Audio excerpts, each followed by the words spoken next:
إن الحمد لله نحمده ونستعينه ونستغفره ونعوذ بالله من شرور أنفسنا ومن سيئات أعمالنا من يهده الله فلا مضل له ومن يضلله فلا هادي له وأشهد أن لا إله إلا الله وحده لا شريك له وأشهد أن محمدا عبده ورسوله أما بعد فإن خير الحديث كتاب الله وخير الهدي هدي محمد صلى الله عليه وسلم وشر الأمور محدثاتها وكل محدثة بدعة وكل بدعة ضلالة وكل ضلالة في النار. أعوذ بالله السميع العليم من الشيطان الرجيم من همزه ونفخه ونفثه. بسم الله الرحمن الرحيم. رب اشرح لي صدري ويسر لي أمري واحلل عقدة من لساني يفقهوا قولي. بسم الله الرحمن الرحيم. ان الله وملائكته يصلون على النبي يا ايها الذين آمنوا صلوا عليه وسلموا تسليما. اللهم صل على محمد وعلى ال محمد كما صليت على ابراهيم وعلى ال ابراهيم انك حميد مجيد. اللهم بارك على محمد وعلى ال محمد كما باركت على ابراهيم وعلى ال ابراهيم انك حميد مجيد. آج 5 اپریل 2014 کو ہفتے کے دن قرآن کلاس نمبر 127 میں ہم انشاءاللہ تعالی سورۃ الانفال کی آیت نمبر 5 سے شروع کریں گے. سورۃ الانفال اور سورۃ التوبہ اور قتال کے کانٹیکسٹ میں میں نے پچھلی دفعہ تقریباً 63 منٹ گفتگو کی تھی، جو ہماری ویب سائٹ اہلسنتپاک.com پر مسئلہ نمبر 85 کے نام سے اپلوڈ ہو چکی ہے. قتال اور قرآن، نبی صلی اللہ علیہ وسلم کی 2 خصوصیات. تو گفتگو غزوہ بدر کے اوپر ختم ہوئی تھی. آج انشاءاللہ تعالی غزوہ بدر کا جو سلسلہ ہے اس کانٹیکسٹ میں جو آیات ہیں وہ ہم شروع کریں گے. اس کے پس منظر میں نے کچھ باتیں بتائی تھیں، 1-2 باتیں ریپیٹ کر دیتا ہوں تاکہ آج کی گفتگو کے ساتھ ہمارا ربط بن جائے. کہ امام کائنات سید الاولین والآخرین شفیع المذنبین رحمت للعالمین سیدنا و مولانا امام اعظم محمد رسول اللہ صلی اللہ علیہ وآلہ وسلم جب مکہ شریف سے ہجرت کر کے مدینہ آئے تو آپ صلی اللہ علیہ وسلم نے مدینہ شریف میں 3 کام شروع ہی میں کر لیے. پہلا کام یہ کہ آپ صلی اللہ علیہ وسلم نے ایک انصار اور ایک مہاجر کو آپس میں بھائی بھائی بنا دیا، کیونکہ مہاجرین اپنا سارا مال و متاع مکے ہی میں چھوڑ آئے تھے. تو اب ان کے پاس کوئی ریسورسز نہیں تھے کہ جس کے ذریعے وہ زندگی کی گزر بسر کر سکیں. تو آپ صلی اللہ علیہ وسلم نے کمال حکمت عملی کا مظاہرہ کرتے ہوئے ایک انصار اور ایک مہاجر کو بھائی بھائی بنا دیا. ایک یہ کام کیا. دوسرا کام میثاق مدینہ. یہ پہلا جو کام ہے ہم اس کو مواخات بھی کہتے ہیں، اور دوسرا کام میثاق مدینہ، یعنی جوائنٹ ڈیفنس آف مدینہ. آپ صلی اللہ علیہ وسلم نے جو مدینے میں یہودی قبائل تھے ان کے ساتھ یہ معاہدہ کر لیا کہ مدینے پر اگر باہر سے کوئی حملہ آور ہوا تو مدینے کے رہنے والے لوگ چاہے وہ یہودی ہوں یا مسلمان ہوں وہ مل کر اس حملہ آور کا مقابلہ کریں گے. اس عہد کو نام دیا گیا میثاق مدینہ. اور تیسرا کام آپ صلی اللہ علیہ وسلم نے یہ کیا کہ جو ارد گرد کے مدینے کے قبائل تھے ان کے ساتھ معاہدے کر لیے کہ یا تو ہمارا ساتھ دیا جائے اگر قریش مکہ مدینے پر چڑھائی کرتے ہیں اس صورت میں، اور اگر ہمارا ساتھ نہیں دینا تو تم کم از کم نیوٹرل رہو. اس کا فائدہ یہ ہوا کہ آپ صلی اللہ علیہ وسلم کے جو مدینہ شریف کے ارد گرد مخالفین تھے ان کے شر سے بھی آپ صلی اللہ علیہ وسلم اور مسلمانوں کو چھٹکارا حاصل ہو گیا. تو یہ 3 اہم کام تھے. اب چونکہ مسلمان اپنا سارا مال و متاع چھوڑ آئے تھے مکے کے اندر، تو اب مسلمانوں کا یہ رائٹ تھا کہ وہ اہل مکہ سے اپنی چھینی ہوئی دولت واپس لیں. ظاہر ہے کہ مجبوری اور کسب پرسی کی حالت میں اور اپنی جان بچاتے ہوئے مسلمانوں نے مکے سے مدینے کی طرف ہجرت کی تھی. تو آپ صلی اللہ علیہ وسلم کو اللہ تعالیٰ نے وحی کے ذریعے یہ بات ارشاد فرمائی کہ ابو سفیان جو ہے وہ شام سے قافلہ لے کر آ رہا ہے اور اس کے ساتھ بڑے تھوڑے سے محافظ ہیں. اگر ان کے قافلے پر حملہ کیا جائے ان کو قتل کرنے کے لیے نہیں، صرف وہ مال حاصل کرنے کے لیے، کیونکہ انہوں نے مکے میں مسلمانوں کا مال دبا لیا تھا. یہ کوئی ڈاکہ نہیں تھا اور نہ یہ کسی پر ظلم تھا. اس کو کانٹیکسٹ میں سمجھنا چاہیے. آپ صلی اللہ علیہ وسلم اسی ارادے سے صحابہ اکرام علیہم رضوان کو لے کر نکلے، اور یہی وجہ ہے کہ بڑا تھوڑا سا مال و متاع ساتھ تھا. 8 تلواریں تھیں، کچھ زریں تھیں، چند ایک گھوڑے اور اونٹ، اور کسی مسلمان کے ہاتھ میں اگر ڈنڈا تھا تو وہ ڈنڈا لے کر چل پڑا. ایس سچ کوئی تیاری نہیں تھی، کیونکہ یہ بات پتہ نہیں تھی کہ آگے قتال ہونے والا ہے. ورنہ ظاہر ہے کہ مسلمان کچھ نہ کچھ تلواریں تو لے کر نکلتے وہاں سے. یہ نہیں تھا کہ تلواریں ہے نہیں تھی، اتنے اونٹ تھے، 70 اونٹ بتائے جاتے ہیں، تو اونٹ بیچ کے بھی تلواریں خریدی جا سکتی تھی.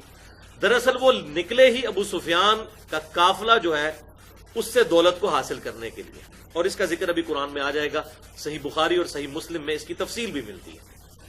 جب راستے میں پہنچے تو آپ صلی اللہ علیہ وسلم کو وحی کے ذریعے اللہ تعالیٰ نے مطلع کر دیا کہ ابو جہل بھی قافلہ لے کر آ رہا ہے، کیونکہ ابو جہل تک یہ خبر پہنچ چکی تھی کہ مسلمان قریش مکہ کا وہ جو قافلہ ہے ابو سفیان کی قیادت میں، جو شام سے تجارت کر کے مال و متاع لے کر آ رہا ہے، اس کو لوٹنے والے ہیں.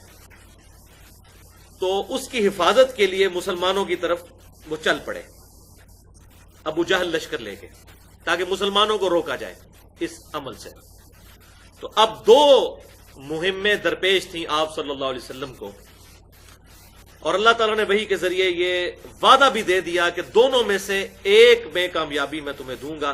اب تمہاری اپنی چوائس ہے، چاہے ابو سفیان کا جو لشکر ہے اس کے ساتھ وہ معاملہ کر لو اور وہ دولت تمہیں مل جائے، یا دوسرا آپشن یہ ہے کہ ابو جہل کے جو لشکر ہے اس کے ساتھ مسلمانوں کا قتال ہو. تو یہ جو 2 چیزیں ہیں، ان میں سے کوئی ایک چیز آپ صلی اللہ علیہ وسلم کو اللہ تعالیٰ عطا فرما دے گا فتح کے طور پر. اب ظاہر ہے کہ اس میں آسان چیز تو یہی تھی کہ وہ جو نہتے لوگ شام سے تجارت کر کے آ رہے تھے، ابو سفیان کا قافلہ، اس قافلے پر حملہ کیا جاتا. یہاں پر جو لوگ آ رہے تھے، ابو جہل 1000 کا لشکر لے کر آیا، اور صحیح بخاری میں ملتا ہے کہ مسلمان تو 310 سے کچھ زیادہ تھے، 313 تھے. اور صحیح بخاری میں ملتا ہے کہ جتنے بنی اسرائیل کے مسلمان سموئیل نبی کے ساتھ، طالوت کے ساتھ شامل ہو کر جالوت کے خلاف لڑے تھے، وہ 313 تھے. اتنے ہی یہاں پر تھے، اور وہاں سے 1000 کا لشکر کیل کانٹے سے لیس، مکمل گھوڑوں کے ساتھ، زروں کے ساتھ، تلواروں کے ساتھ، اور ساتھ جو ہے وہ 700 کے قریب اونٹ. اور ظاہر ہے کہ جب 1000 بندے کا کھانا پکنا ہے تو ایک اونٹ صبح کے وقت نہر کیا جاتا ہے اور ایک شام کے وقت کیا جاتا ہے ان کی خوراک کے لیے، اس لیے وہ اتنے اونٹ بھی لے کے چلے تھے. تو اب یہ 2 آپشن تھے. تو آپ صلی اللہ علیہ وسلم کو اللہ تعالیٰ نے وحی کے ذریعے یہ وعدہ فرما دیا کہ دونوں میں سے میں ایک تمہیں دوں گا. اب چوائس تمہاری ہے کہ کون سا لشکر تمہیں چاہیے. تو اب جو کمزور ایمان والے مسلمان تھے، یعنی مدینے کے رہنے والے لوگ، مکے کے مسلمان تو 13 سال کی سختیاں جھیل چکے تھے. 125 مسلمان، وہ تو کامل الایمان مومن تھے، وہ تو ہر ایک تکلیف سے گزر چکے تھے. مدینہ شریف میں ظاہر ہے کہ کچھ لوگوں نے وہ قبائل کی وجہ سے اسلام قبول کر لیا، کہ اوس اور خزرج کے اندر بڑے سرداروں نے اسلام قبول کیا تو انہوں نے بھی پیچھے پیچھے اسلام قبول کر لیا. ہے ایمان والے تھے، لیکن ظاہر ہے اتنی کنوکشن ان کے دل میں نہیں تھی جو اہل مکہ کی تھی، یا مدینہ شریف میں بھی جو پکے ایمان والے لوگ تھے اتنا ایمان ان لوگوں کا نہیں تھا. تو ان کی خواہش یہ تھی کہ ہمیں وہ نہتہ لشکر مل جائے، ہم اس پر حملہ کریں اور دولت حاصل کر لیں. اور آپ صلی اللہ علیہ وسلم کی خواہش یہ تھی کہ ابو جہل کے لشکر کے ساتھ ہمارا ٹکراؤ ہو، تاکہ حق کا حق ہونا اور باطل کا باطل ہونا ثابت ہو جائے. اور جو میں نے پچھلی دفعہ بتایا تھا کہ آپ صلی اللہ علیہ وسلم کے کیس میں اللہ تعالیٰ کی یہ سنت ظاہر ہوئی کہ اگلے انبیاء کرام علیہ السلام کے منکرین پر عذاب اللہ تعالیٰ کی طرف سے تیز ہواؤں کی صورت میں، پتھروں کی بارشوں کی صورت میں، سمندر میں غرق کرنے کی صورت میں، طوفان کی صورت میں آیا کرتا تھا.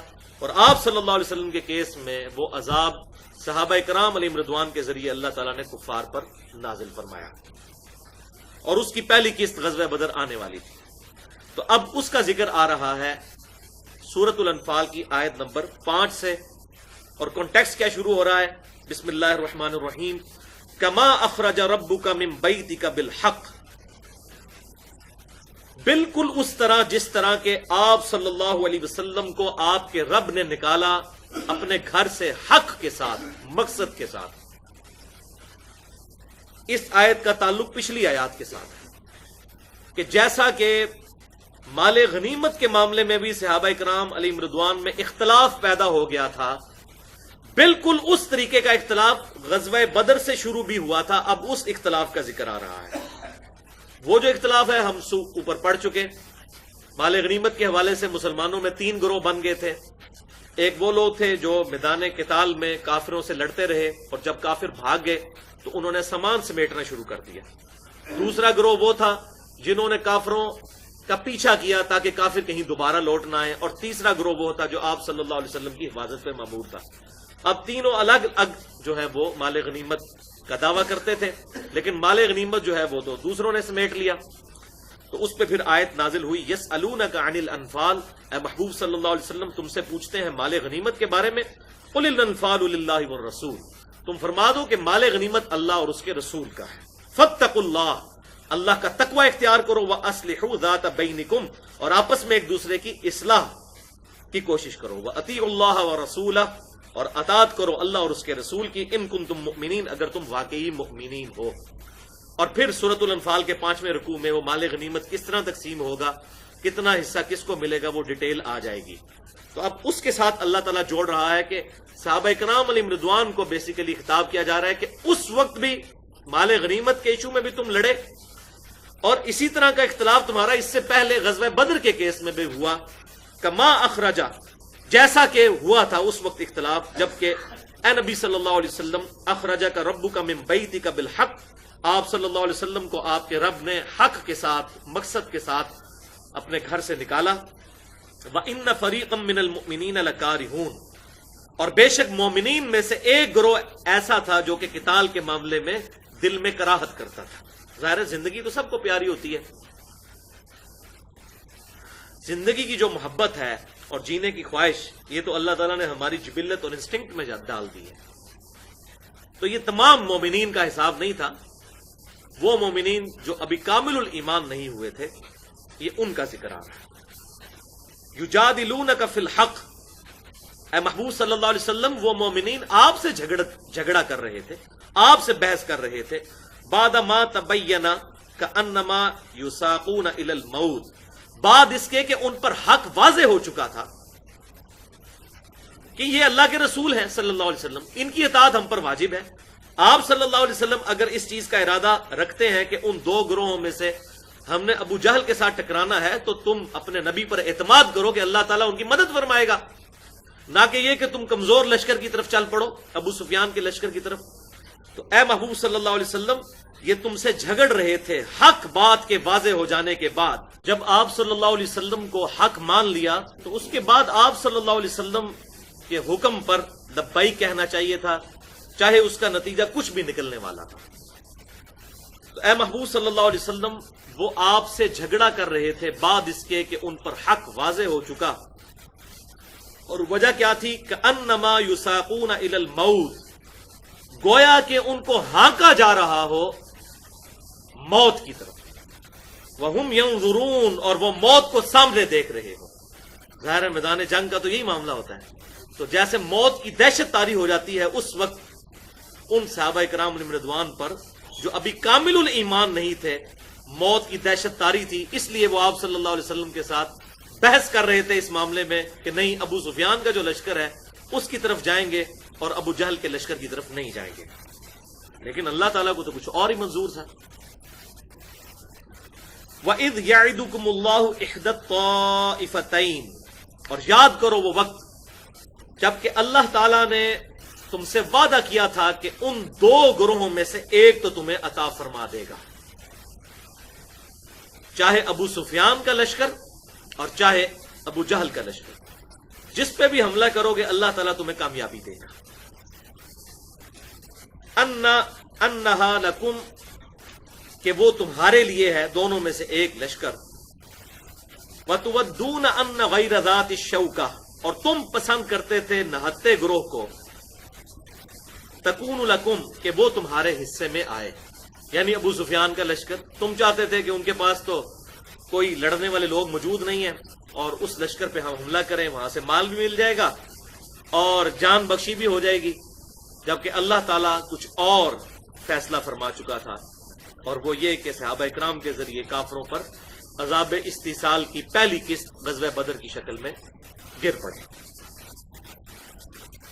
وَيُرِيدُ اللَّهُ أَن يُحِقَّ الْحَقَّ بِكَلِمَاتِهِ، جبکہ اللہ تعالیٰ تو یہ چاہتا تھا کہ حق کو حق کر دے اپنے ارشاد کے ساتھ، وَيَقْطَعَ دَابِرَ الْكَافِرِينَ، اور کافروں کی جڑ کاٹ کے رکھ دے۔ یہ دیکھ لیں وہی بات ہے جو سورۃ الاعراف کی 72 نمبر آیت میں آئی تھی، جب کافروں کو ہلاک کیا گیا، وَقَطَعْنَا دَابِرَ الَّذِينَ كَذَّبُوا بِآيَاتِنَا وَمَا كَانُوا مُؤْمِنِينَ، اور ہم نے جڑ کاٹ کے رکھ دی ان کافروں کی جو ہماری آیات کو جھٹلایا کرتے تھے اور ایمان نہیں لاتے تھے۔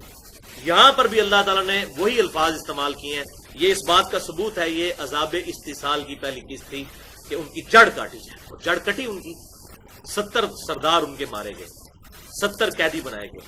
وہ تو یہ بات سوچ بھی نہیں سکتے تھے کہ ہمارے ساتھ ایسا معاملہ ہوگا نہتے مسلمانوں کے ذریعے، لیکن یہ سارا کا سارا معاملہ اللہ تعالیٰ کی غیبی مدد سے ہوا۔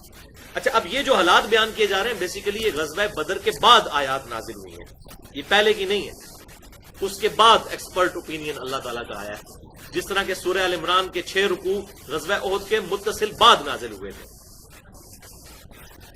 اور مقصد یہ ہے کہ مسلمانوں کو ان کی اچھائیاں اور ان کی غلطیاں بتا دی جائیں تاکہ وہ اپنی اصلاح کریں۔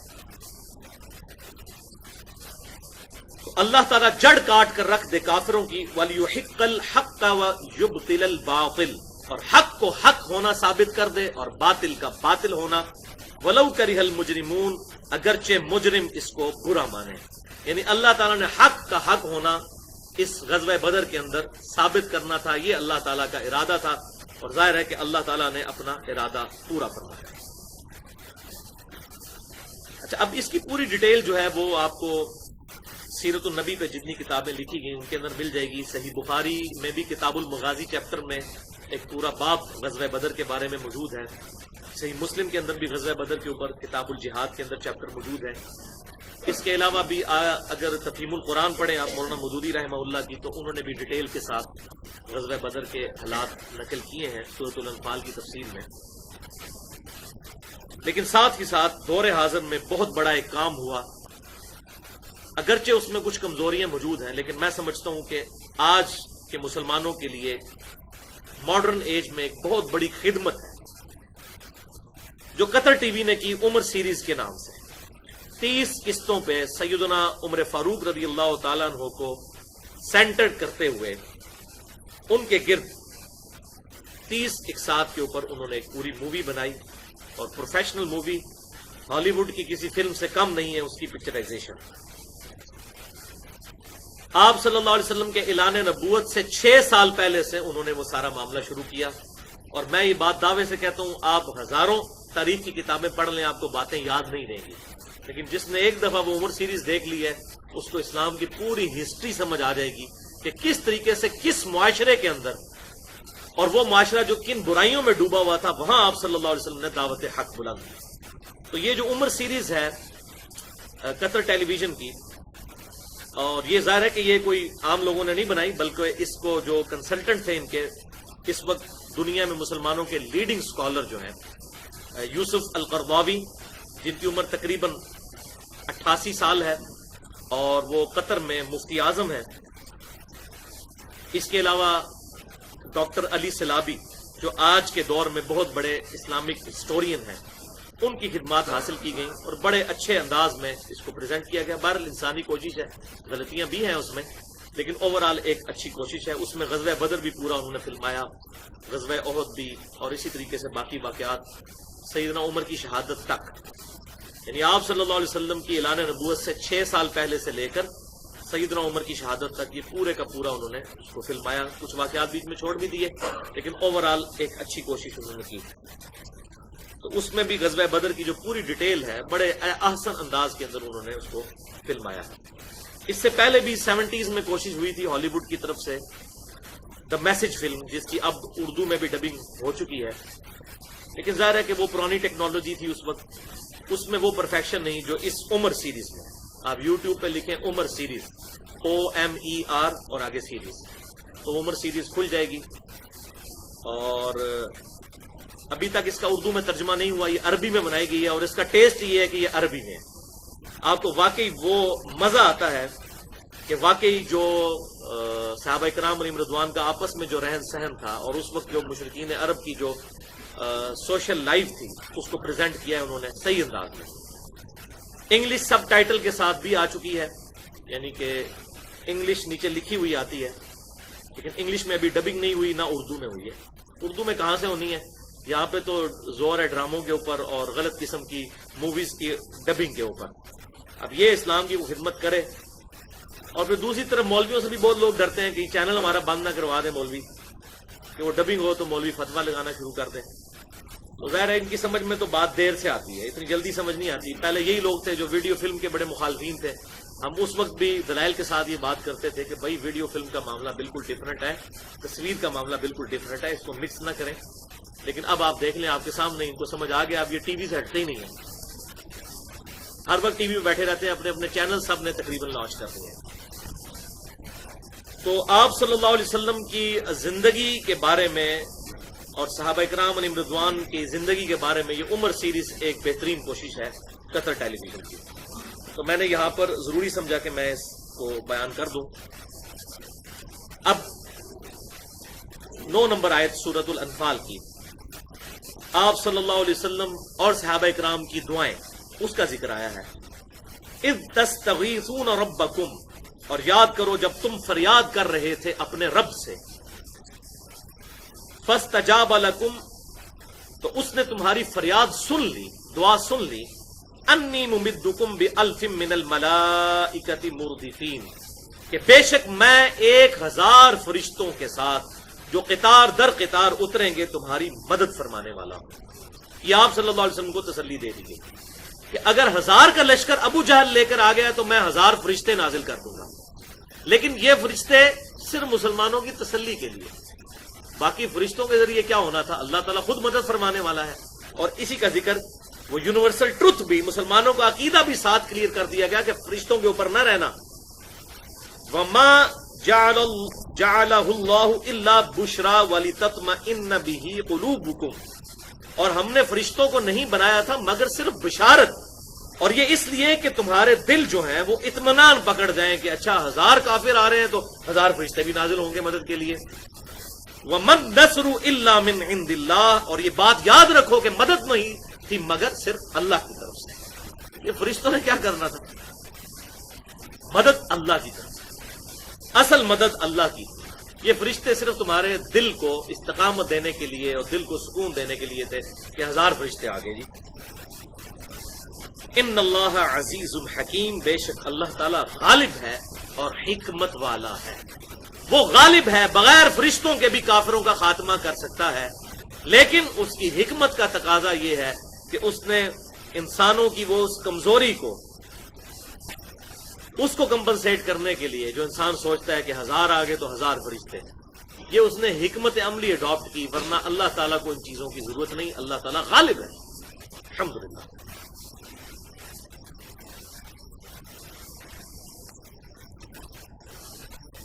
اب جناب آیت نمبر 11، اذ یغشیکم النعاس امنۃ منہ،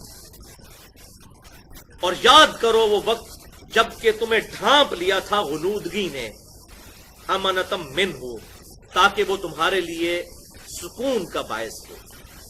انسان کو بہت تھکاوٹ ہو اور ٹینشن ہو، اور اس حالت میں اگر نیند آ جائے تو انسان کی ٹینشن ریلیز ہو جاتی ہے۔ پریشانی کے عالم میں نیند نہیں آتی، انسان کی نیند اڑ جاتی ہے، تو اسی لیے کہ وہ پریشانی کا تقاضا ہے، اور سکون کا تقاضا یہ ہے کہ نیند آئے۔ تو اللہ تعالیٰ نے معجزانہ طور پر مسلمانوں پر غنودگی طاری کر دی غزوہ بدر کے موقع پر، تاکہ ان کی تھکاوٹ بھی اتر جائے اور ان کا دل سکون پا جائے۔ یہ اللہ تعالیٰ کی طرف سے معجزانہ معاملہ ہوا۔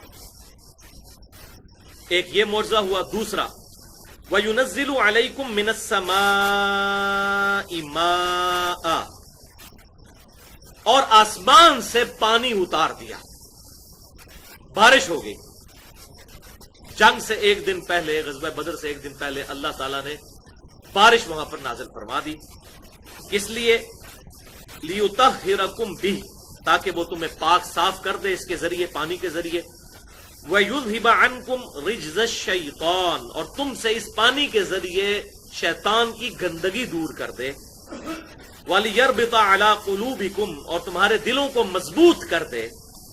وَيُثَبِّتَ بِهِ الْأَقْدَامَ، اور تمہارے قدموں کو جما دے اس کے ذریعے۔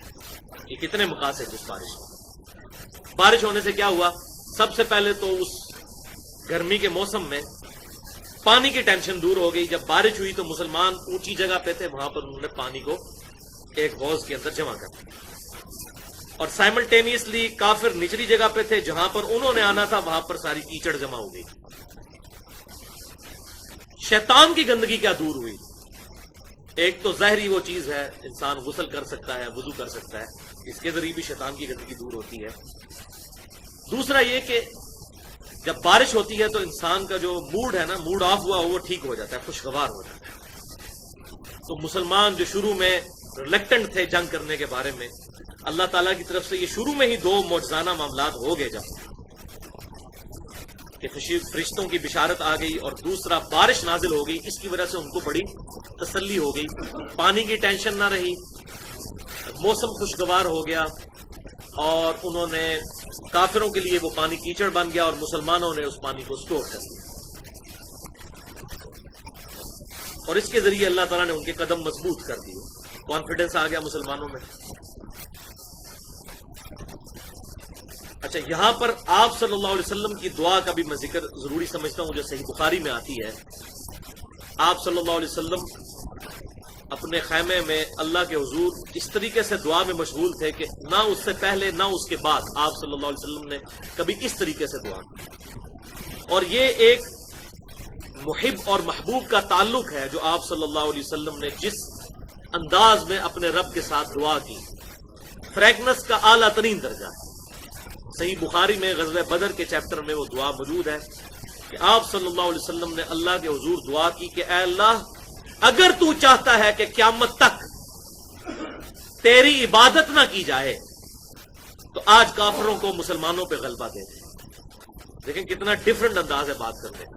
یہ دعا اس طرح بھی ہو سکتی تھی، اے اللہ اگر تو چاہتا ہے کہ قیامت تک تیری عبادت کی جائے تو مسلمانوں کو کافروں پر غلبہ دے دے، لیکن یہ دعا نہیں کی، اے اللہ اگر تو چاہتا ہے کہ قیامت تک تیری عبادت نہ کی جائے تو پھر آج کافروں کو مسلمانوں پہ غلبہ دے دے۔ ادروائز اس میں اب امپلائڈ تھا کہ اگر تو چاہتا ہے کہ قیامت تک تیری عبادت ہو تو یہ مٹھی بھر مسلمان ہیں، ان کی تو مدد فرما۔ اور سیدنا ابوبکر صدیق رضی اللہ تعالیٰ عنہ نبی صلی اللہ علیہ وسلم کو جو ہے وہ طرف متوجہ ہو کہا، یا رسول اللہ بس کیجئے، آپ نے دعا مانگ لی جس طرح مانگنی تھی، لیکن اللہ کے نبی تو بہتر سمجھنے والے ہیں۔ تو جب یہ دعا کی آپ صلی اللہ علیہ وسلم پھر غائب خیمے سے باہر نکلے، اور آپ صلی اللہ علیہ وسلم نے وہاں فرمایا کہ ان کی جماعت پیٹ پھیر کر بھاگ جائے گی، اللہ تعالیٰ نے مجھے بشارت دے دی۔ اس ٹائم کوئی سوچ سکتا تھا کہ ان نہتے مسلمانوں کے ذریعے اتنے بڑے لشکر جرار کو کیسے شکست دی جائے گی؟ اللہ تعالیٰ نے وعدہ فرمایا، الحمدللہ۔ اذ یوحی ربک الی الملائکہ، اور یاد کرو وہ وقت جب کہ اللہ تعالیٰ نے فرشتوں کی طرف وحی فرمائی، انی معکم، اے میرے فرشتوں میں تمہارے ساتھ ہوں، فثبتوا الذین آمنوا، تو تم مضبوط کرو ایمان والوں کے قدموں کو میدان جنگ میں۔ یعنی فرشتوں کی تائید کے ساتھ مسلمانوں کے دل جمے رہے۔ اللہ تعالیٰ نے ایک ظاہری سبب بنایا، اس کے بغیر بھی ہو سکتا ہے، جیسا کہ ایک اور سبب جو صحیح مسلم میں حدیث ہے کہ ہر انسان کے ساتھ ایک شیطان اور ایک فرشتہ اٹیچ ہے۔ شیطان اسے برائی کی طرف لگاتا ہے اور فرشتہ اس کو اچھائی کی طرف مائل کرتا ہے۔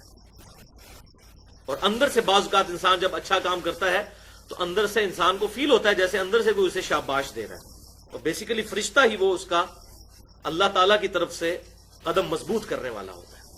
تو آپ صلی اللہ علیہ وسلم کے ذریعے صحابہ کرام علیہم رضوان کو اللہ تعالیٰ نے ثابت قدم رکھا میدان جنگ میں، اور فرشتوں کی طرف وہی فرمائی کہ اے میرے فرشتوں میں تمہارے ساتھ ہوں، تم ایمان والوں کو ثابت قدم رکھو میدان جنگ میں۔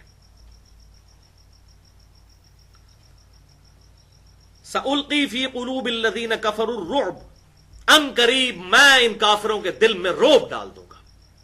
اور جب رعب پڑ جائے، کانفیڈنس لوز ہو جائے نا، تو چاہے اگلا کمزور بھی ہو، انسان شکست کھا جاتا ہے، جس کی نمائندہ مثال ہماری پاکستان کی کرکٹ ٹیم ہے۔ بڑے میچز کے اندر رعب پڑ جاتا ہے تو جیتا ہوا میچ بھی ہار جاتے ہیں۔ جب رعب ڈال دیا جائے تو بہادر سے بہادر شخص بھی بزدل ہو جاتا ہے۔ فرشتوں کے ذریعے اللہ تعالیٰ نے رعب ڈال دیا۔ اور صحیح بخاری میں ایک حدیث مجھے ضمناً یاد آ گئی غزوہ بدر کے چیپٹر میں، کہ سیدنا جبرائیل علیہ السلام حاضر ہوئے اور کہا یا رسول اللہ صلی اللہ علیہ وسلم، آپ کے صحابہ کرام علیہم رضوان میں سب سے افضل کون ہے؟ تو آپ صلی اللہ علیہ وسلم نے کہا کہ سب سے افضل صحابہ میں وہ ہیں جن صحابہ نے غزوہ بدر میں حصہ لیا۔ تو حضرت جبرائیل نے عرض کی کہ یا رسول اللہ صلی اللہ علیہ وسلم، ہم فرشتوں میں بھی سب سے افضل فرشتے وہ ہیں جو غزوہ بدر میں آپ صلی اللہ علیہ وسلم کے ساتھ شامل ہوئے۔ اللہ اکبر کبیرہ والحمد للہ کثیرا وسبحان اللہ بکرۃ واصیلا۔ تو آپ صلی اللہ علیہ وسلم کی نسبت کی برکت فرشتوں کو بھی حاصل ہے۔ فرشتوں میں بھی وہ فرشتے افضل ہیں جو غزوہ بدر میں آپ صلی اللہ علیہ وسلم کے ساتھ شامل ہوئے۔ یہ صحیح بخاری میں حدیث موجود ہے۔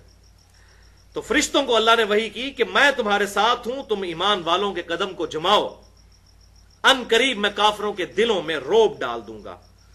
فَضْرِبُوا فَوْقَ الْأَعْنَاقِ وَضْرِبُوا مِنْهُمْ كُلَّ بَنَانٍ، پس پھر تم ان کی گردنیں مارنا اور ان کے ہر جوڑ پر چوٹ لگانا۔ ظاہر ہے کہ جب وہ اپنا کانفیڈنس ہی لوز کر جائیں گے تو یہی معاملات ہوں گے۔ اور اس طرح کا معاملہ مسلمانوں کے ساتھ بھی ہوا تاتاریوں کے ہاتھوں، حتیٰ کہ یہاں تک واقعات رپورٹ ہوئے ہیں کہ ایک تاتاری ہوتا تھا اور 50 مسلمان سامنے ہیں تو ان کو کہتا تھا ادھر کھڑے رہو، میں ابھی آتا ہوں۔ گھر سے جا کے تلوار لے کے آتا تھا اور ساروں کی گردنیں کاٹ دیتا تھا، کیونکہ روب پڑ گیا تھا۔ اللہ تعالیٰ کی طرف سے عذاب کا کوڑا مسلمانوں پہ برسا تھا ان کی عیاشیوں اور بدماشیوں کی وجہ سے۔ جس طرح آج بھی اس وقت مسلمانوں کی غلطیوں کی وجہ سے اور دین سے انحراف کی وجہ سے کافر کئی جگہوں پر مسلمانوں پر مسلط ہے، تو اس کو اس رخ سے بھی دیکھنے کی ضرورت ہے کہ یہ اللہ تعالیٰ کی طرف سے تو عذاب نہیں آیا ہوا مسلمانوں کے اوپر، کیونکہ سورہ بنی اسرائیل کا پہلا رکوع پڑھ کے دیکھ لیں کہ بنی اسرائیل پہ بھی اللہ تعالیٰ کی طرف سے 2 دفعہ جب عذاب آیا تو اللہ تعالیٰ نے کافروں کے باروں میں کہا کہ یہ کافر میرے بندے، میں نے اپنے سخت لڑائی لڑنے والے بندے تم پر مسلمانوں مسلط کر دیے۔ اس وقت مسلمان تو یہودی تھے، تاکہ وہ بیت المقدس کی اینٹ سے اینٹ بجا دیں اور تمہارے چہروں کو بگاڑ دیں۔ کیوں؟ تم نے پیغمبروں کی نافرمانی کی۔ تو اگر بنی اسرائیل کے ساتھ یہ معاملہ ہوا تو مسلمانوں کے ساتھ بھی یہ معاملہ ہونے والا ہے۔ اور ہم دیکھتے ہیں تاریخ کے اندر، اور اب بھی نمائندہ مثالیں دنیا کے اندر موجود ہیں مسلمانوں کی غلط حرکتوں کی وجہ سے، وَلِعَوْذُ بِاللَّهِ تَعَالَى۔ تو تم پھر مسلمانوں ان کی گردنیں کاٹنا اور ان کے جوڑوں پر ضرب لگانا۔ اور اس کی وجہ کیا ہے؟ ذَلِكَ بِأَنَّهُمْ شَاقُّوا اللَّهَ وَرَسُولَهُ، یہ اس لیے کہ انہوں نے مخالفت کی اللہ اور اس کے رسول کی۔ وَمَن يُشَاقِقِ اللَّهَ وَرَسُولَهُ، اور جو کوئی مخالفت کرے گا، جھگڑا کرے گا اللہ اور اس کے رسول کے ساتھ، فَإِنَّ اللَّهَ شَدِيدُ الْعِقَابِ، تو بے شک اللہ تعالی شدید عذاب دینے والا ہے، گرفت فرمانے والا ہے۔ ذَلِكُمْ فَذُوقُوهُ، اے حق کے دشمنوں یہ ہے سزا، پس اس کا مزہ چکھو۔ وَأَنَّ لِلْكَافِرِينَ عَذَابَ النَّارِ، اور بے شک کافروں کے لیے آخرت کا جو عذاب، آگ کا عذاب ہے، وہ ابھی باقی ہے۔ وَلِعَوْذُ بِاللَّهِ تَعَالَى۔ تو بیسیکلی یہ جو کافر مکی قرآن میں بھی بار بار آتا ہے کہ مسلمانوں سے کہتے تھے وہ کہاں ہے عذاب جس کا تم ہمیں ڈراوا دیتے ہو، لے آؤ وہ عذاب۔ متی ھذا الوعد ان کنتم صادقین، وہ وعدہ کب آئے گا اگر تم سچے ہو؟ تو اب وہ اللہ تعالیٰ کی طرف سے وعدہ آ پہنچا۔ یا ایھا الذین آمنوا اذا لقیتم الذین کفروا، اے ایمان والو جب کافروں کے ساتھ تمہارا آمنا سامنا ہو، زحفن ان کے لشکر جرار کے ساتھ میدان جنگ میں، فلا تولوہم الادبار، تو تم اپنے قدموں پہ پیٹھ کے پیچھے مت پھرنا۔ میدان جنگ میں بھاگ جانا یہ بڑے جرموں میں سے ایک جرم ہے، اور بس اوقات انسان اپنے ایمان سے بھی ہاتھ دھو بیٹھتا ہے۔ وَلِعَوْذُ بِاللَّهِ تَعَالَى۔ اب اللہ تعالیٰ کی طرف سے گاڑا فتویٰ آ رہا ہے، اگر میدان جنگ میں کوئی آپ صلی اللہ علیہ وسلم کو چھوڑ کر بھاگ گیا، اس کے لیے معاملہ کیا ہوگا؟ وَمَن يُوَلِّهِمْ اور جو کوئی پیٹ پھیر دے گا یومئذ دبرہ کہ جس دن اس دن پیٹ پھیر دے گا یعنی میدان جنگ میں الا متحرفا سوائے اس کے دو ایکسیپشن دے دی ان دو ایکسیپشنز کے علاوہ جو کوئی پیٹ پھیر دے گا اور وہاں سے چلا جائے گا پھر جائے گا میدان جنگ سے میدان جنگ میں پیٹ دکھا دے گا سوائے ان دو ایکسیپشنز کے تو اس پہ اللہ کا عذاب آئے گا وہ دو ایکسیپشن دے دی الا ہاں مگر یہ متحرفا للقتال متحرفا لقتال کہ وہ داؤ بدلنے کے لیے قتال کے میدان میں پیچھے ہٹے کہ چلو میں ادھر سے نہیں دوسری طرف سے آگے حملہ کرتا ہوں اس وجہ سے وہ پھرا اس نے پیٹھ دکھائی اپنے دشمنوں کو ایک یہ صورت اس کو آپ انگلش میں کہہ دیں ٹیکٹیکل موو او متحیزا الی فئۃ یا پھر اگلے گروہ جو ہے وہ اگلا گروہ وہ پچھلے گروہ کے ساتھ آ کر ملے جس کو آج کی ماڈرن جنگ کی لینگویج میں کہتے ہیں آرڈرلی ریٹریٹ کہ بعض اوقات جو سپہ سالار ہوتا ہے اس کی طرف سے آرڈر آتا ہے کہ جو اگلے محاذ پہ لڑ رہے ہیں وہ پچھلوں کے کے ساتھ ملے اور پھر ہم مل کر ان کے اوپر حملہ کرتے ہیں تو سوائے اس کے کہ ٹیکٹیکل موو ہو یا آرڈرلی ریٹریٹ ہو داؤ بدلنا ہو یا سپہ سالار کے حکم پہ پیچھے آنا ہو ان دو پلٹنوں کے علاوہ اگر کوئی میدان جنگ میں بزدلی کی وجہ سے پیٹھ دکھا گیا دشمنوں کو فقد باء بغضب من اللہ تو ایسا شخص پھر اللہ تعالیٰ کے غضب کا مستحق ہو گیا والعیاذ باللہ تعالی ومأواہ جہنم اور اس کا ٹھکانہ ہے دوزخ وبئس المصیر اور وہ بہت ہی بری لوٹنے کی جگہ ہے تو میدان جنگ میں جو کوئی پیٹ پھیر گیا سوائے اس کے کہ کمانڈر کی طرف سے حکم آیا کہ پچھلے گروپ کے ساتھ آگے ملو یا لڑتے ہوئے اس نے داؤ بدلنے کے لیے وقتی طور پر چال بدلی ان دو وجوہات کے علاوہ جس شخص نے بھی دشمن کو پیٹ دکھائی تو اللہ تعالیٰ کے عذاب کا وہ مستحق ہو گیا اور اس کا ٹھکانہ ہے دوزخ سوائے اس کے کہ اللہ تعالیٰ معاف کر دے وہ معاملہ الگ سے ہے جیسا کہ صحیح بخاری میں آتا ہے کہ غزوہ احد کے وقت سوائے چند ایک صحابہ کے سب لوگ بھگدڑ میں آپ صلی اللہ علیہ وسلم کو چھوڑ کے بھاگ گئے تھے جس کو پھر رافضی جو ہیں وہ کہتے ہیں کہ صحابہ کرام حضور کو چھوڑ کر چلے گئے لیکن اسی سورہ آل عمران کے اندر اللہ تعالیٰ نے ان کو معاف بھی فرما دیا غلطی تھی ہم خام خواہ جھوٹا دفاع نہیں کرتے کہ وہ نہیں بھاگے تھے حضرت عثمان غنی بھی ان میں شامل تھے رضی اللہ تعالیٰ عنہ لیکن دوسری طرف یہ ہے کہ اللہ تعالیٰ نے ان کی غلطی معاف بھی کر دی تھی لیکن رول یہی ہے کہ جو کوئی ایسا کرے گا اب اللہ تعالیٰ تو معاف کر سکتا ہے لیکن اللہ تعالیٰ نے ڈرانے کے طور پہ یہ بات فرما دی کہ جس نے ایسا معاملہ کیا تو وہ اللہ کے غضب کا پھر شکار ہو جائے گا والعیاذ باللہ تعالی اب ذکر آ رہا ہے وہ اللہ تعالیٰ کی طرف سے جو غیبی مدد ہوئی تھی فلم تقتلوہم ولکن اللہ قتلہم تو اے مسلمانوں تم نے کافروں کو قتل نہیں کیا بلکہ اللہ نے ان کو قتل کیا تمہاری تو حالت ہی کوئی نہیں تھی ان سے لڑنے والی یہ اللہ تعالیٰ کی غیبی مدد تھی جس کی وجہ سے کافر مغلوب ہوئے اور مسلمان غالب ہوئے وما رمیت اذ رمیت ولکن اللہ رما اور اے محبوب صلی اللہ علیہ وسلم پرٹیکولرلی آپ کے بارے میں جو اس وقت آپ صلی اللہ علیہ وسلم نے اپنی مٹھی میں خاک بھر کے کافروں کی طرف پھینکی تھی اور وہ ایسی خاک کی برکت ظاہر ہوئی کہ ہر کافر کی آنکھ میں جا کے پڑی اور وہ اندھے ہو گئے تو اے محبوب صلی اللہ علیہ وسلم جو اس وقت خاک آپ نے پھینکی تھی وہ آپ نے نہیں پھینکی تھی بلکہ اللہ نے پھینکی تھی اللہ اکبر کبیرہ تو یہ آپ صلی اللہ علیہ وسلم کو اللہ تعالیٰ نے خصوصیت عطا فرمائی کہ آپ صلی اللہ علیہ وسلم کے ہاتھ کو اللہ نے اپنا ہاتھ قرار دیا یہ بہت بڑی فضیلت ہے تو اے محبوب صلی اللہ علیہ وسلم جو اس وقت کنکریاں یا وہ خاک جو آپ نے کافروں کی طرف پھینکی تھی وہ آپ نے نہیں پھینکی تھی وہ تو اللہ نے پھینکی تھی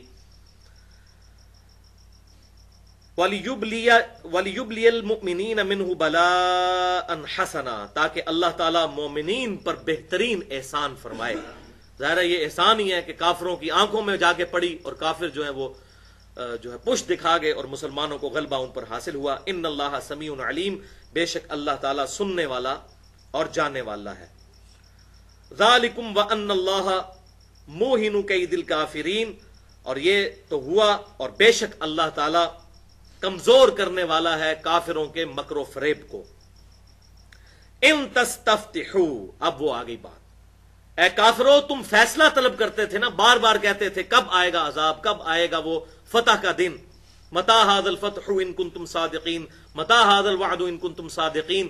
تم ہم سے وہ فتح مانگتے تھے نا کہ وہ فتح کا دن کب آئے گا کہ جب مسلمانوں کو کافروں پر غلبہ نصیب ہوگا. ان تستفتحوا، تم مانگ رہے تھے نا ہم سے فتح، فقد جاءکم الفتح، تو آ گیا ہے اب فتح کا دن. یہ اللہ تعالیٰ کی طرف سے تم پر عذاب آ گیا، عذاب استحصال کی پہلی قسط غزوہ بدر کی شکل میں. وَإِن تَنْتَهُوا، اور اگر اب بھی تم باز آ جاؤ اپنی حرکتوں سے، فَهُوَ خَيْرٌ لَكُمْ، تو وہ تمہارے لیے بہتر ہوگا. وَإِن تَعُودُوا، اور اگر تم پھر لوٹ کر آئے، نعود، تو پھر ہم بھی لوٹیں گے تمہیں پھر اسی طریقے سے عذاب کا مزہ چکھائیں گے. وَلَمْ تُغْنِ عَنْكُمْ فِئَتُكُمْ شَيْئًا وَلَوْ كَثُرَتْ، اور تمہیں کوئی فائدہ نہیں پہنچائے گی کوئی جماعت، چاہے وہ تمہاری مدد کرے، اور نہ تمہاری کثرت تمہیں فائدہ پہنچا سکے گی اللہ تعالیٰ کے مقابلے پہ، جب اللہ نے تمہارے لیے عذاب کا فیصلہ کر لیا. وَأَنَّ اللَّهَ مَعَ الْمُؤْمِنِينَ، اور بے شک اللہ تعالیٰ مؤمنین کے ساتھ ہے.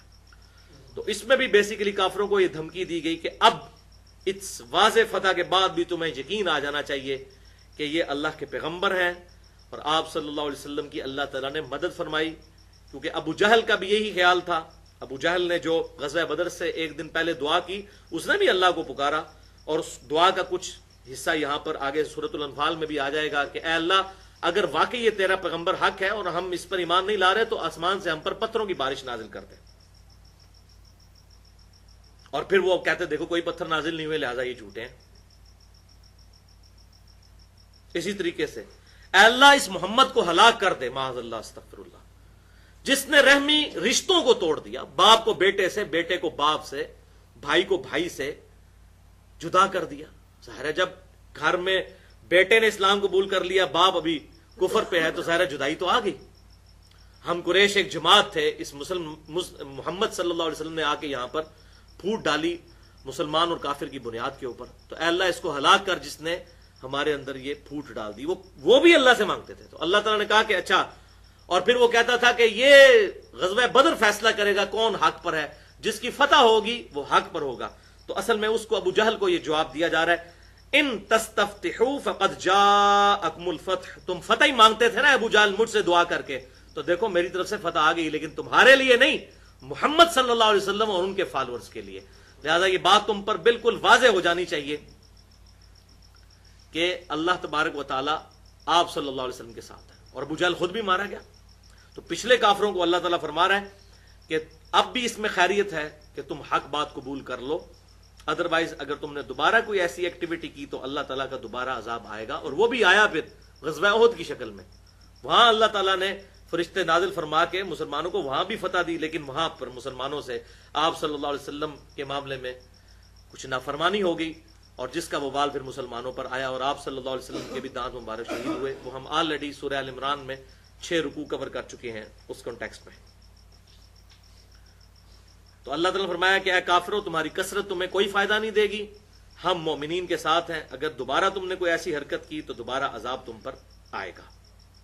پھر اس کے بعد پھر غزوہ خندق ہوئی، اس کا سورۃ الاحزاب میں ذکر آئے گا. پھر صلح حدیبیہ ہو گئی، اس کا سورۃ الفتح میں ذکر آئے گا. پھر فتح مکہ ہو گئی، اور فتح مکہ کے موقع پر پھر اس کے بعد سیدنا ابوبکر صدیق رضی اللہ تعالیٰ عنہ کو آپ صلی اللہ علیہ وسلم نے 9 ہجری میں امیر حج بنا کر بھیجا، اور پیچھے سے سورہ التوبہ کی آیات نازل ہوئیں. سیدنا علی رضی اللہ تعالیٰ عنہ پھر وہ آیات آپ صلی اللہ علیہ وسلم کے بہاف پہ مشرکین عرب کو حج کے موقع پر تلاوت کرنے کے لیے وہاں پر گئے. وہ بھی حج کے لیے نہیں گئے ہوئے تھے، آپ صلی اللہ علیہ وسلم نے ان کو بھیجا، اور وہاں جا کر انہوں نے پھر وہاں پر آیات تلاوت کی کہ آج کے بعد اب کوئی مشرک حرم میں داخل نہیں ہو سکتا، اور اے مشرکین تمہارے لیے 4 مہینے کا ٹائم ہے. وہ سورہ توبہ کے شروع کے رکوع میں ہی آ جائے گا. ان 4 مہینوں کے اندر یا تو اسلام لے آؤ یا جزیرہ نمائے عرب چھوڑ کر چلے جاؤ، ادروائز جہاں بھی پائے جاؤ گے قتل کیے جاؤ گے. یعنی عذاب استحصال آ جائے گا، کیونکہ اتنا بڑا دعوت و تبلیغ کا پیریڈ گزر چکا، اب تم نے آپ صلی اللہ علیہ وسلم کی نافرمانی کی، تو جس طرح اگلی قومیں ہلاک کی جاتی تھی، تو آپ صلی اللہ علیہ وسلم کے کیس میں اللہ تعالیٰ نے وہ سنت اس اعتبار سے کی کہ صحابہ کرام کے ذریعے ان پر عذاب استیصال ڈلوایا، جو کہ آندھیوں کی شکل میں، پتھروں کی بارش کی شکل میں، یا طوفان کی شکل میں، یا سمندر میں غرق ہونے کی شکل میں آیا کرتا تھا۔ لیکن الحمدللہ کوئی ایسی نوبت نہیں آئی، تمام لوگوں نے ہی اسلام قبول کر لیا، اور یہ آپ صلی اللہ علیہ وسلم کو اللہ تعالیٰ نے خاص فضیلت عطا فرمائی کہ وہی مشرکین عرب جو آپ صلی اللہ علیہ وسلم کے ہمیشہ دشمن رہے، اللہ تعالیٰ نے انہی کو ایمان کی دولت سے سرفراز فرما دیا، اور پھر وہ مومنین کے ساتھ مل کر انہوں نے آئندہ آنے والی جنگوں میں بھی مسلمانوں کا ساتھ دیا، الحمدللہ۔ یا ایھا الذین آمنوا، اے ایمان والو، اطیعوا اللہ و رسولہ، اطاعت کرو اللہ کی اور اس کے رسول کی، ولا تولوا عنہ وانتم تسمعون، اور روح گرداری نہ کرو اس حال میں کہ تم بات سن بھی رہے ہو، یعنی اللہ اور اس کے رسول کی بات سنی انسنی مت کرو، بلکہ اس کو سیریس لو کہ اگر یہ اللہ کا حکم ہے تو ہم نے اس حکم پر عمل کرنا ہے، سنی انسنی نہیں کرنی۔ یہ کوئی ایسی بات نہیں ہے کہ جو عمل کر لی تب بھی خیر، نہ کی تب بھی خیر، یہ ظاہر صحابہ کو ہی کہا جا سکتا تھا، ہمارے معاملات تو ڈیفرنٹ ہیں۔ ہمیں تو کوئی لاکھ دفعہ سمجھائے کہ نماز مسلمان پہ فرض ہے، لیکن ہزاروں مسلمانوں میں اکا دکا مسلمان ہی نماز پڑھتے ہیں، اور ہزاروں نمازیوں میں اکا دکا ہی ہیں جو فجر کی نماز جماعت سے پڑھتے ہیں، اکثر قضا کر کے پڑھتے ہیں۔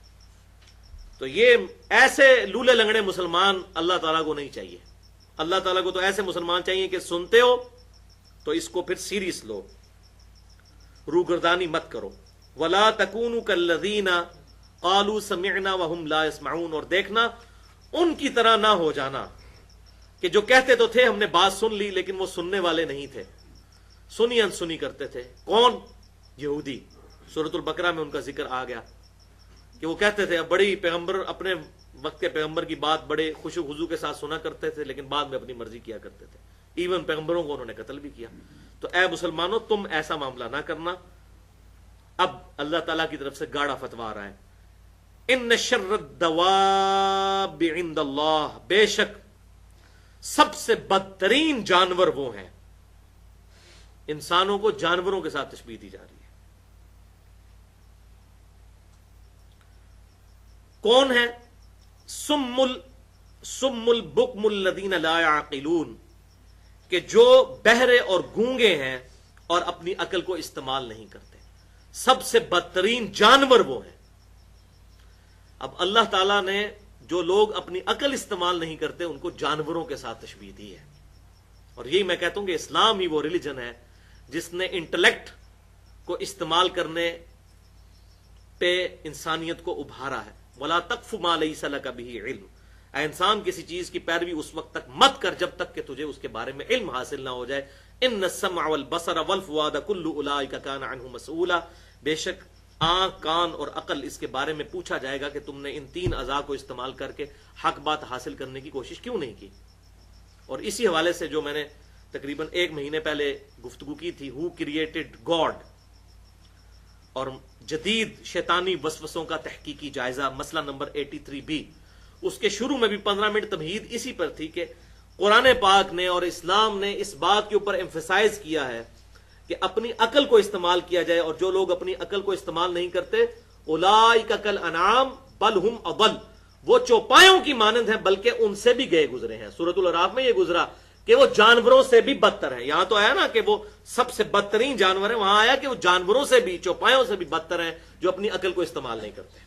تو عقل، انٹلیکٹ، چاہے وہ دماغ کی شکل میں ہو یا دل کی شکل میں، یہ اللہ تعالیٰ کی نعمتوں میں سے سب سے بڑی نعمت ہے، جس کی وجہ سے اللہ تعالیٰ نے انسان کو اکاؤنٹیبل اپنی بارگاہ میں جواب دہ ٹھہرایا ہے۔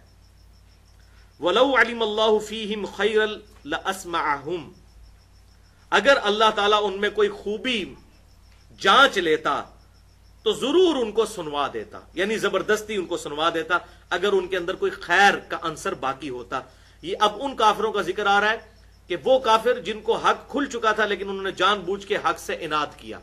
جو میں اکثر مثال دیتا ہوں کہ سوئے ہوئے شخص کو تو جگایا جا سکتا ہے، لیکن جو شخص جان بوجھ کر آنکھیں بند کر کے لیٹا ہو، آپ اس کو لاکھ جگاتے رہیں، اس کی تو نیت ہی نہیں اٹھنے کی، اس کو آپ کیسے جگا سکتے ہیں؟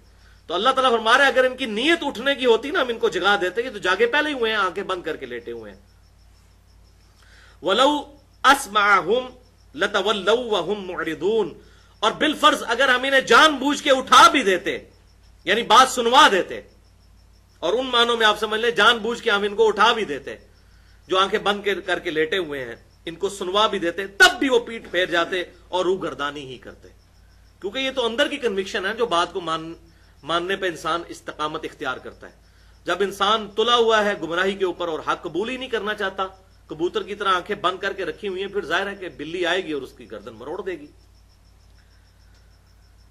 اب یہ اگلی 2 آیات جو ہیں انشاءاللہ اسی پہ آج مکمل کرتے ہیں. یہ بھی سخت ترین آیات ہیں قرآن پاک میں، اللہ تعالیٰ کے ایک یونیورسل ٹروتھ کے بارے میں کہ اللہ تعالیٰ کی سنت کیا ہے، اللہ کا طریقہ کیا ہے. یا ایھا الذین آمنوا استجیبوا للہ وللرسول، اے ایمان والو فوراً لبیک کہا کرو جب اللہ اور اس کا رسول تمہیں پکارتا ہے. اللہ اور اس کے رسول کی پکار پہ فوراً لبیک کہا کرو، جو حکم آئے. یعنی اب یہ وہی حوالہ کہ غزوہ بدر کے معاملے میں اگر اللہ کے رسول نے کی یہ خواہش تھی صلی اللہ علیہ وسلم کہ ہم ابو جہل سے جا کے لڑیں، تو تمہیں نبی صلی اللہ علیہ وسلم کے ساتھ مجادلہ کرنا اور جھگڑا کرنا مناسب نہیں تھا. جب اللہ کا رسول مانا ہے سر تسلیم خم کرو، فوراً لبیک کہا کرو جب اللہ اور اس کے رسول کی پکار آ جائے. اذا دعاکم، جب وہ تمہیں پکارے، لما یحییکم، اس کام کی طرف کہ جو تمہیں زندگی عطا کرتا ہے.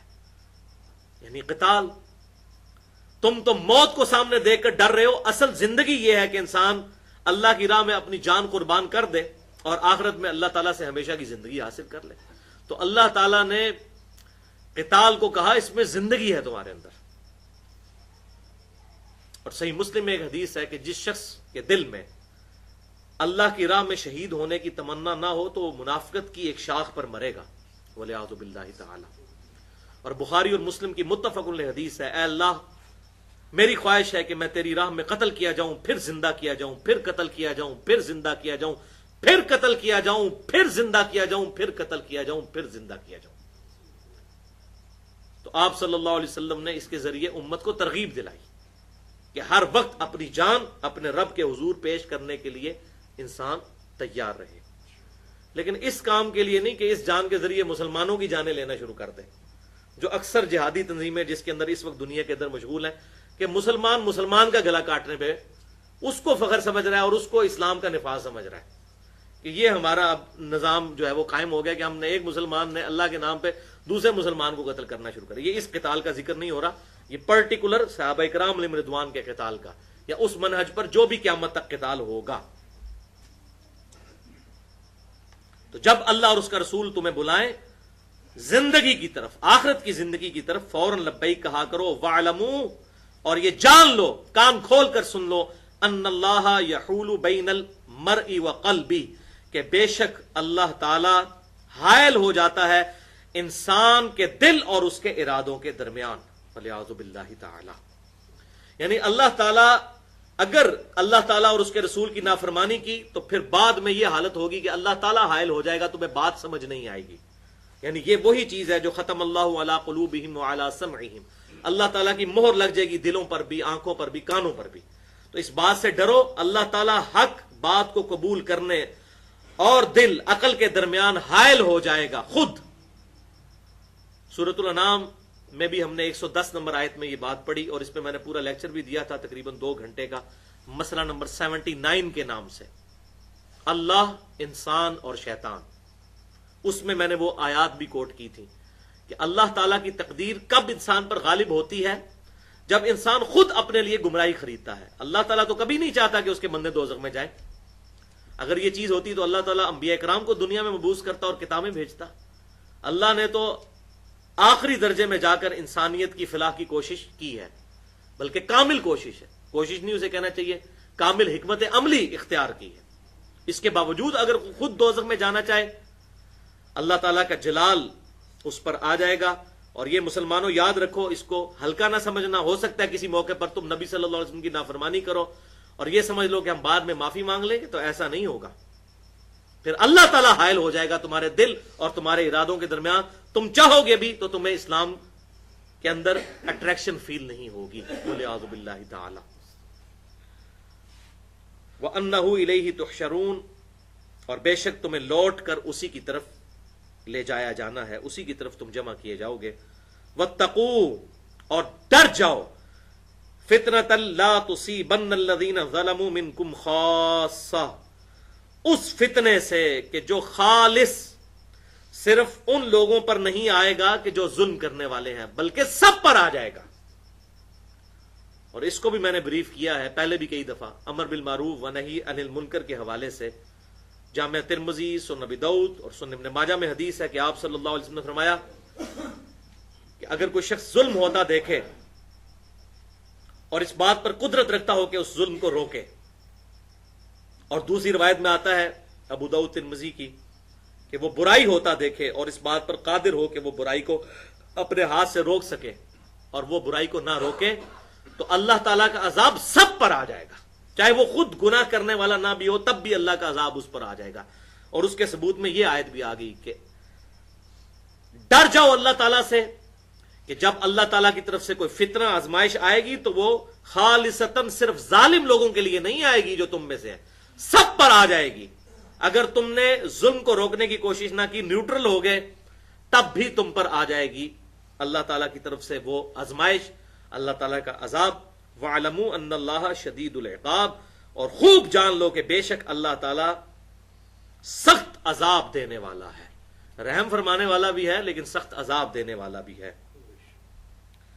تو یہ الحمدللہ اس حوالے سے دو میری گفتگو بڑی اہم ہے. مسئلہ نمبر 24 کے نام سے تقریباً 25 منٹ کی گفتگو ہے، امر بالمعروف و نہی عن المنکر کی اہمیت کیا ہے. اور مسئلہ نمبر 48 کے نام سے فکر حسین تحریک خلافت کی روح ہے، اس میں بھی میں نے امر بالمعروف و نہی عن المنکر کے حوالے سے گفتگو کی ہے کہ جو اہل ایمان ہے اور ان کو حق کا حق ہونا اور باطل کا باطل ہونا کلیئر ہے، تو یہ صرف کلیئر ہونا کافی نہیں ہے بلکہ ان کی ذمہ داری ہے کہ برائی کو کم از کم اپنی زبان سے روکیں، ہو سکے تو ہاتھ سے روکیں، نہیں تو اپنی زبان کے ساتھ. باقی جو دل میں برا جاننا ہے وہ تو آخری درجہ ہے ایمان کے اندر، وہ تو سمجھ لیں کہ ایک کمزور سا دھاگا ہے، کسی وقت بھی ٹوٹ سکتا ہے. ایٹ لیسٹ جو اللہ تعالیٰ کی ریکوائرمنٹ ہے اپنے بندوں سے وہ یہ ہے کہ انسان اپنی زبان سے برائی کو برائی ضرور کہے، جہاں پر اس کو موقع ملتا ہے برائی کو ایڈریس کرنے کی کوشش کرے. اور اگر ہاتھ سے روک سکتا ہے، کہیں پر حاکم ہے، کہیں پر وہ جس طرح کہ ہر گھر کے اندر گھر کا جو سربراہ ہے وہ برائی کو روکنے پر قادر ہے، اپنے بیوی بچوں کے اوپر تو اس کا زور چل سکتا ہے، تو وہاں پر زبردستی کرنے کی وہ کوشش کرے، یہ اس کی ذمہ داری ہے. اللہ تعالیٰ سے دعا ہے جو حق بات میں نے کہی اللہ تعالیٰ ہمارے دلوں میں راسخ فرمائے. اگر جذبات میں میرے منہ سے کوئی غلط بات نکل گئی تو اللہ تعالیٰ ہمارے دلوں سے محو کر دے، ہمیں کتاب و سنت کی تعلیمات پر عمل کر کے دوسرے بھائیوں تک پہنچانے کی توفیق عطا فرمائے. سبحانک اللہم و بحمدک، اشہد ان لا الہ الا انت، استغفرک و اتوب الیک، وما علینا الا البلاغ المبین.